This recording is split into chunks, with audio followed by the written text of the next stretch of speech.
Okay, so here we are looking at this linear functions problem. And as I read through it, I know in the month of October in Prague, the recorded record maximum temperature is 25 degrees Celsius, and the minimum temperature is -7 degrees Celsius, which means that's going to be our range of values that are possible. The temperature one day in October is 19 degrees Celsius at 11 o'clock in the morning. And a cold front moves into Prague, and the temperature drops to 5 degrees by 2100 hours that night. Time t is 0 hours on the first day, so t equals 25 is 1 a.m. the following day.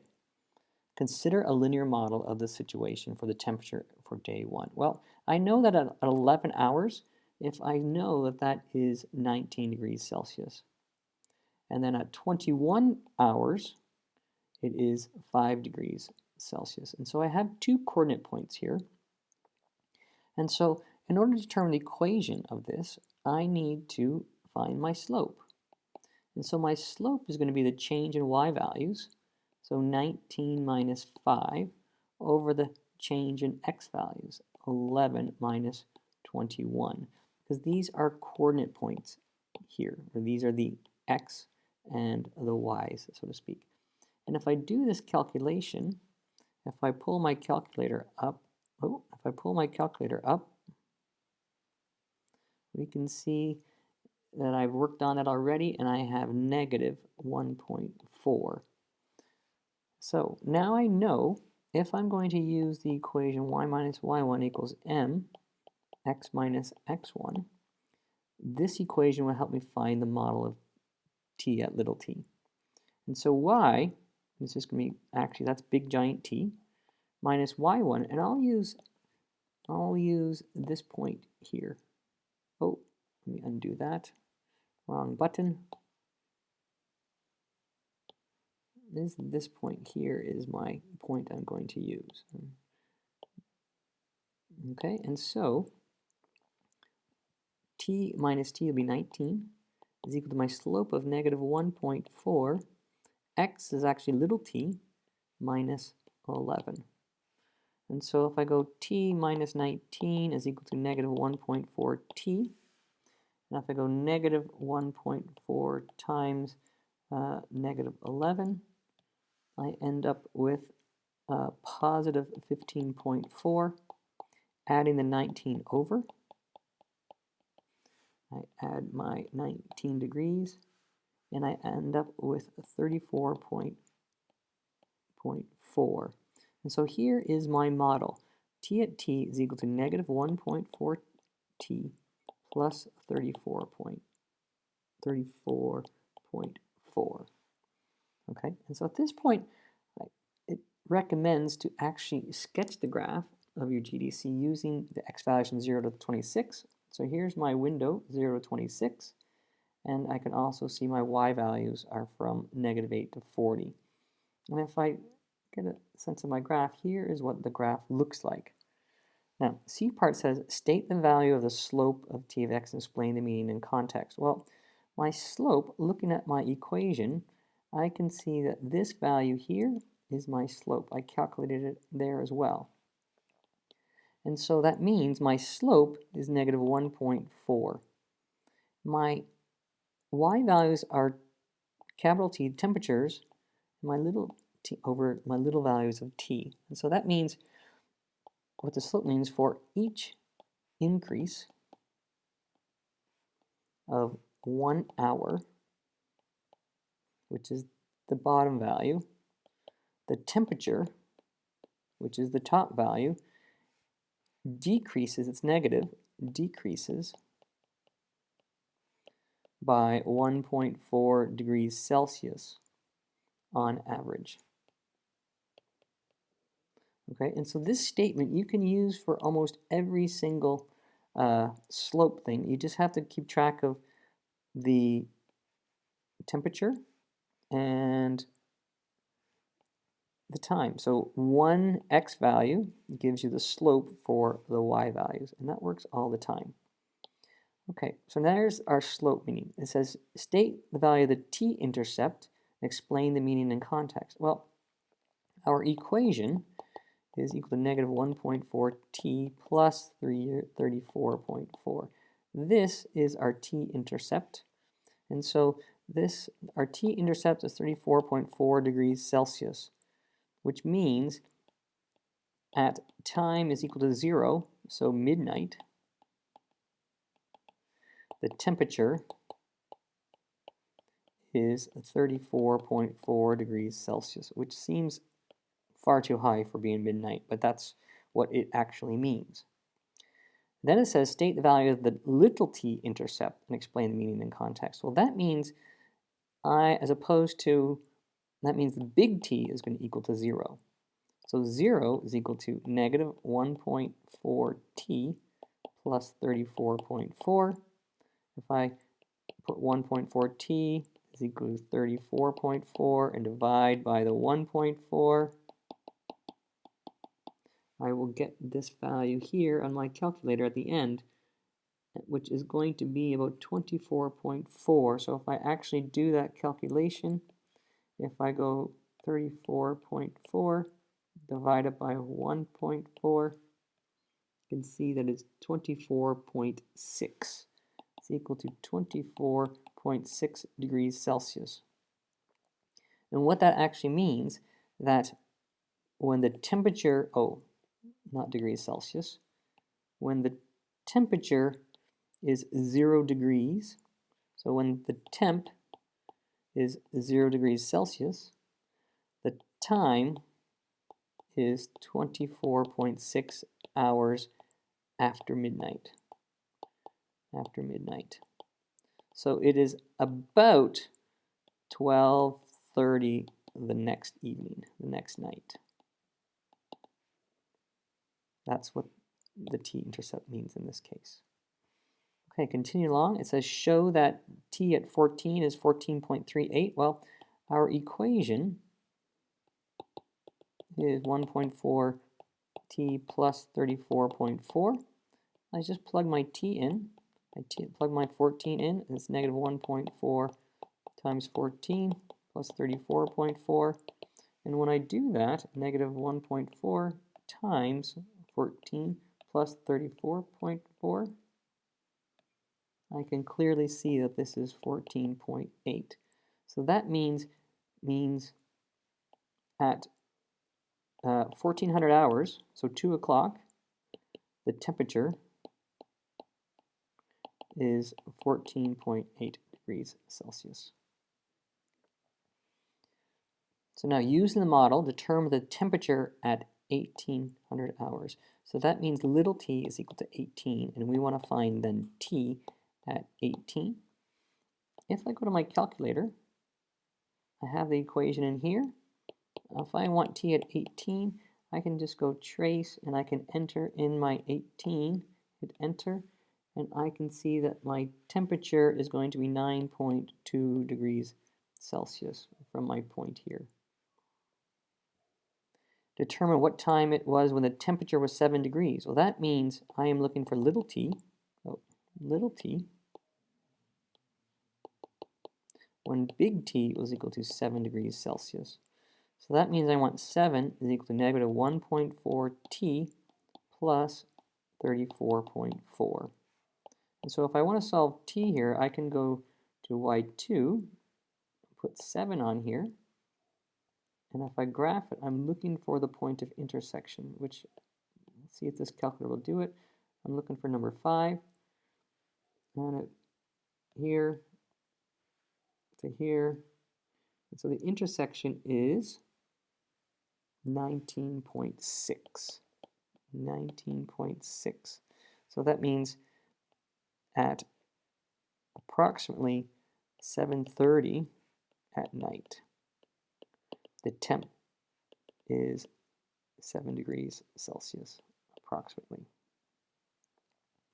All right, so now it says, in a practical sense, what is the range of possible t values?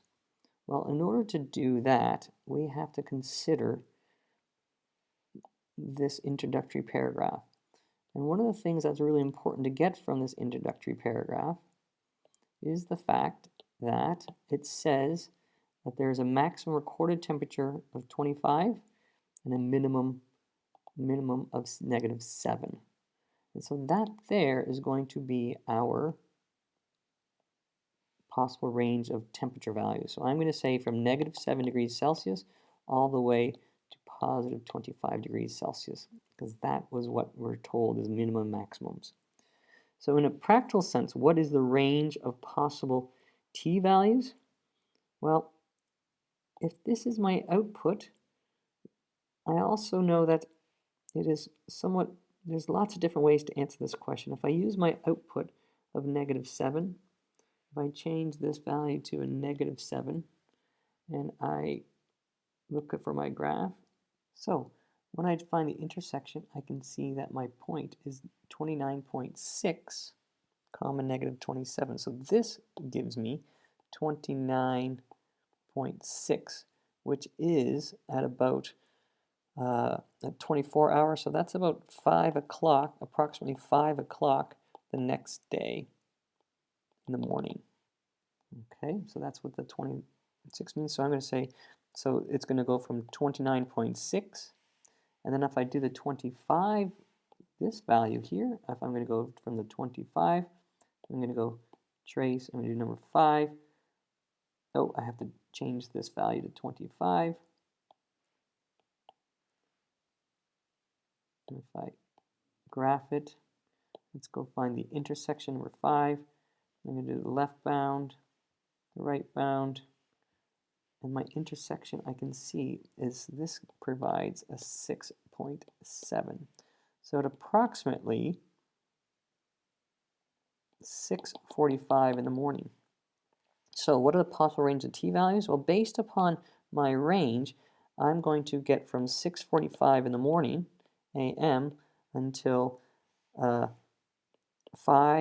a.m. the following day. And if I use my table up here, there's a hint in the table, negative 7, I know gave me 29.6. And I can also now say that 25 gave me 6.7 is my time, or my temperature rather. Oh, sorry, I did that backwards. So my temperature of 25 degrees Celsius happened at 6.7 hours. All right, and so discuss the many limitations and errors of this model. Well, the biggest one is that we are assuming that the temperature drop is constant from hour to hour. And I think that's a reasonable perhaps from 11 o'clock until midnight. But then it keeps on going and keeps on going. We know that in afternoon is warmest, is the warmest typically. And then at nighttime it's cooler. So it does this throughout the day and night. And so we definitely know it's not going to be a line, but there could be an aspect that there's a line for part of it. But that there is the biggest assumption or limitation that we have. Okay, going on to question 2. Different problem here. We know that given f of x is a perpendicular segment to AB, where A is 6.3, B is negative 12.24, and goes through point A. Sketch the situation. Well, if I make a sketch here, A is 6.3 approximately here, 6 comma negative 3, and B is negative 12.24 way up here at negative 12.24. And here is segment AB. I want f of x is perpendicular to AB through point A. So it is going through A where it is perpendicular. And so this is what I'm looking for. In order to find the slope, I need to find the slope of AB. And so the slope of AB is equal to the change in my y values, minus 24, over the change in my x values, 6 minus -12. And so that is equal to -27 over, well, 6 plus 12 is 18, which simplifies, divide both by 9, I get negative 3 over 2. So the slope of the perpendicular slope is the negative reciprocal of this value. So you're going to get 2/3. And so now I know it goes through point A, so I'm going to use y minus y1 is equal to mx minus x1. And so then it's y plus 3 is equal to 2/3 x minus 6. Multiplying by the 3, I get 3y plus 9 is 2x minus 12. And so writing it in standard form, I get 3y minus 2x is equal to negative 21. If I wanted to write it into y equals mx plus b form, I could say 3y is equal to 2x minus 21, dividing by 3, and I get 2/3 x minus 7. So if I want to find the x-intercept, I let the y value be 0.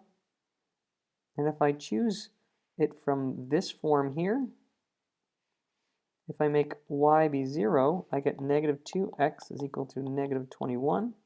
And so x will be then 21 over 2, which is 10.5. So the x-intercept is 10.5, 0.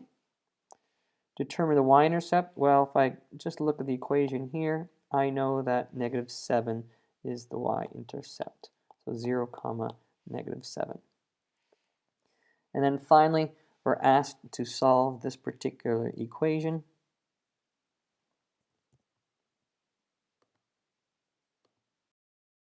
And then finally, we're going to take a look at f of x equal to g of x. So we take our equation 2/3 x minus 7 equal to our g of x, which is negative 2, 3x. And I'm actually going to distribute this in right now, the negative sign, so that I have 5/2 plus 2x minus x. And if I'm going to collect like terms within the parentheses, I get 3x, 2x, and minus x. So when I do that, I'm going to get 5 minus 1 is 4x minus 5/2. I'm going to distribute the 2 in. Minus 7 is equal to negative 8x plus 5, because the 2's here will cancel. And if I add my 7, I get negative 8x plus 7, and this is 2/3 x. And let's multiply by 3 to get rid of my 3.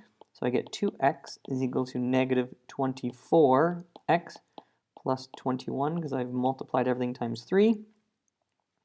And so I'll get 26x is equal to 21, because I've brought this over. And so x is equal to 21 over 26. A nice messy fraction for a solution. And so there we go. In understanding this problem, it's really important that you read this text here so that you can draw this diagram. Once you understand what's being asked for, then it's applying the right scenario to get the proper slope and the proper point. These kinds of questions can be asked different ways, so you have to clearly make sure you understand what is being asked.